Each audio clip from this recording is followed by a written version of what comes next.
Okay, April. What did you get? I got a bunch. A bunch? Is that for your snack in the car? Yeah. Bro, anong gusto ng babo ko? Gusto niyan? Babu! Oh, say cheese! Uy! Asan papa? Ha? Say cheese! Say cheese! Anong color? Anong color? Yellow! Yellow! Gwapo naman ang babu! Say bobo! Bobo! Bobo! Happiness! Happiness, babu! Oh, happiness! Ano ba yan? Okay, hold on. Can we do cannonball? Ha? Can we do cannonball? Just a little. Go in first all the way. Go in first all the way. Is it cold? Whoa! Is it cold? Huh? Say cheese. Okay, go all the way there and see if it's too.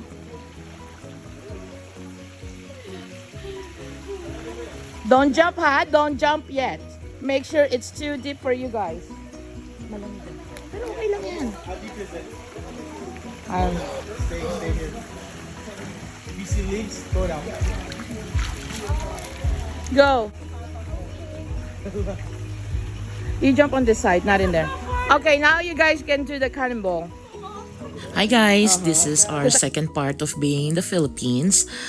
We rented a resort in Bulacan that is closer to my mom's house.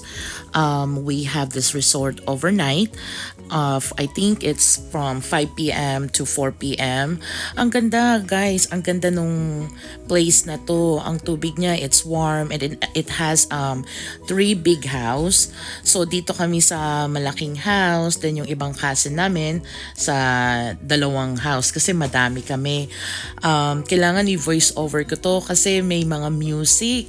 Ayoko naman makopyrights tayo, sayang naman yung video natin, 'di ba? So I think most part of these videos is voice over then, and then some part meron maririnig nyo rin yung mga kwentuhan namin magpipinsan. So the kids, ayan, talagang atat na silang mag-swimming dahil kasi sobrang init. Naawa kami sa kanila, as in talagang kilikili nila, yung mga singit nila, talagang tagaktak na yung pawis. So nung by the time na we got there, gusto na nilang mag-change ng clothes para mag-swimming right away. So ayan, nakapag-swimming naman sila. Tapos yung mga pinsan ko, yung mga tita namin, nagluluto na ng mga ulam for dinner. Ayan si Babu, yung baby namin. Siya yung pinaka-baby sa amin magpipinsan. Anak siya ng pinsan ko. Ayan. Gustong-gusto ni James na hawakan si Babu. Kasi mahilig siya sa bata. Dito kasi sa Amerika, parang sila na lang yung baby. Wala na kaming baby. So mahilig sila dyan sa kay Babu. But anyway, ayan. Na-excite siya na gusto niyang alagaan palagi.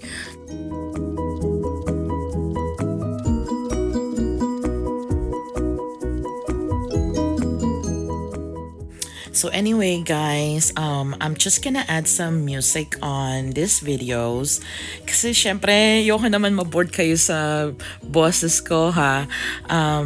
Just follow us and click and subscribe. There's more videos coming up because we just want to share with you guys our experience while we were in the Philippines. We had so much fun, and bear with me with all my edits guys. I'm still learning, so bear with us, but keep on watching and hopefully you guys would like our video. Thank you. See you later.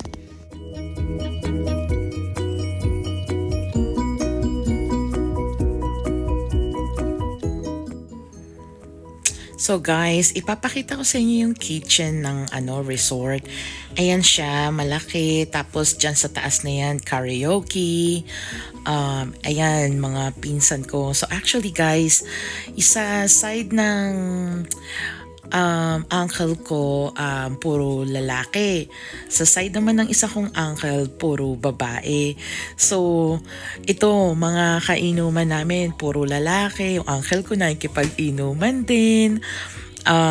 Yung asawa nila hindi umiinom, kami lang.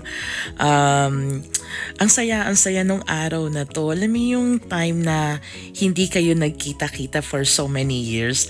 Tapos nag-get together kayo. Yung mga kwentuhan talagang nakakatawa. Yung parang na-miss nyo yung isa't isa. Yung getting to know them again na kahit magpipinsang kayo, ang tagal-tagal nyong, ang dami nyong pinag-uusapan, ang dami nyong pinagkakwentuhan, yung alam mo yung nakakatawa, na, ewan, basta ang hirap explain. Hindi kami lasing dyan ha, iyan lang pinsan ko yung, yung nakakulay gray na yan, yung bankero namin, siya lang ang pinakalasing na lasing dyan. Nakakatawa siya, marami siyang kwento, maraming kwento na nakakatawa, na hindi mo talaga ma-explain. Kayo rin ba guys, nakakaranas din pa kayo ng ganyan? Pag umuwi kayo ng Pilipinas, magiinuman kayo ng mga pinsan nyo, either magkakaraoke kayo or wala, meron kayong isang pinsan na bankero talaga na lahat ikakwento niya, lahat ng mga nakakatawa. So yun guys, share ko lang sa inyo, hindi ko pwedeng i-unmute kasi merong mga words din dyan ng foul. Syempre, ayaw naman natin magalit si YouTube, 'di ba? So, minute ko na lang and then nag-voice over.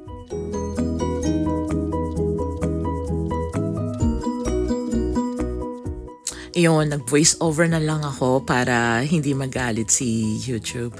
But yan guys, anyway, yung mga asaran na nandyan, sobra nakakatawa.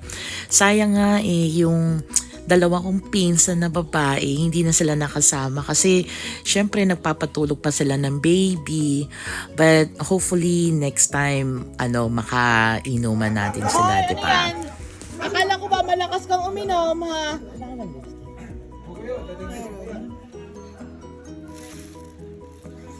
Sakit sa mata.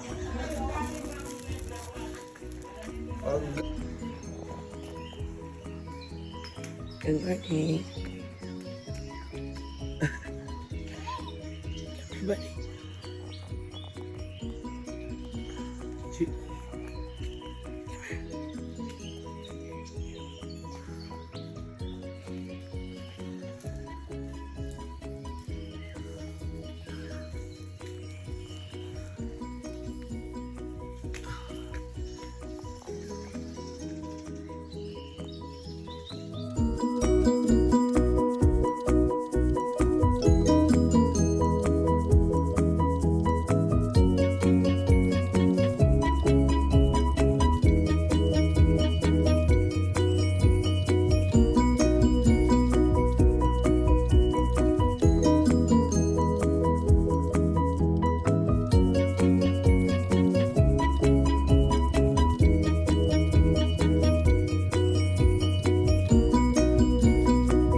Sama kami dyan, Gino. Yeah, sama kayo. Try. Kanta hong tuwa ka, ha? Gulat ka. No, just... Hindi ka mapagsalita, gulat ka. Go. Eat it. Eat it now. Eat it now. Just eat the whole thing. They try it too. See? Go. Ang hirap sa hindi ko eh. Tatay eh. Sabi niya. Go. Maiiyak. Ang hirap lasunin. Does it taste good? Go. Gusto ko ito, Uncle Gino. Natalie. Okay lang yan. Part of growing up. Oh yeah, that's nuggets. Thanks. Hi, Nanay. I'm not hungry yet.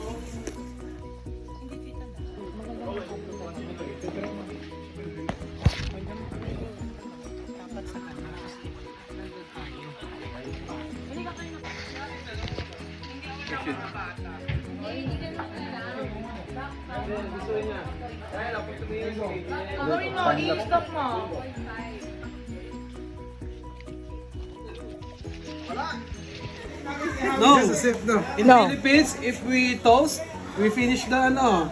The whole thing. The whole. The whole. No, Tayo naman. you always add po. You always add po at the end. Lagi na mo po. More manners. Okay. Your sweets. Eat your chocolate. Agad eh, no? Tatlong sweet. Ang mga 13 years old mom, let's go back to the Philippines. I want to drink with my uncles. Gino. Talaga. Okay, go downstairs. We will go. No, Gabriel. Don't try me. Do you want? Okay, then don't. Bigay niya daw sa'yo yan. By the way, guys, this video is just a joke. My son, he was teasing his brother about this Jean Pomelo. It's so crazy kasi, he was so picon. He didn't like that his brother is teasing him. So it's just so funny with all these kids. Nakakatawa. They learn a lot from Filipino culture, my culture. I've been wanting them to go to the Philippines to meet their cousins, their uncles, their aunts, aunties, lola, lolo. They had so much fun.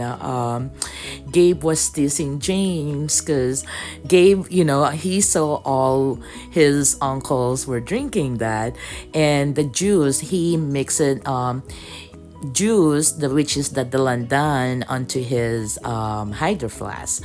So he was telling his brother na meron siyang gin sa loob, or he will put gin sa loob ng hydro flask niya. Tapos meron pa yan yung happiness na tinuro ng mga loko kong mga pinsan. Nakakatawa, guys. Kids wants to go back, after 2 months talaga. Which is, sabi ko, ay nako, kailangan pa nating mag-ipon. Pero, we'll see. I think the kids had so much fun. We had so much fun. Everyone's had so much fun. And that is all it matters. Na lahat lang, masaya. Like, nakakatuwa. And they learn a lot from Filipino culture, like they try to eat Filipino food na, so but anyway, guys, follow us for our next part of our vacation in the Philippines. There's more to come. Please click the like and subscribe, para nakikita nyo palagi yung video namin and ma-watch nyo. Support our family. This is my single life, being a mom with the boys. I love it, I enjoy it, and I want to teach them more Filipino culture, and so they can adopt you know, they can adopt the Filipino culture and, you know, be humble. It's fun. I mean, I just want to share with it to you guys.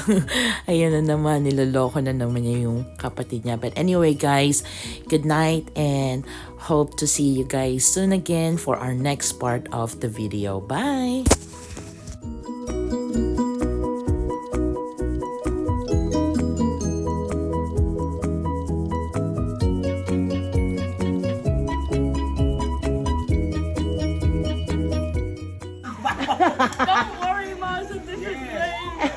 Kayo, hayag kayo.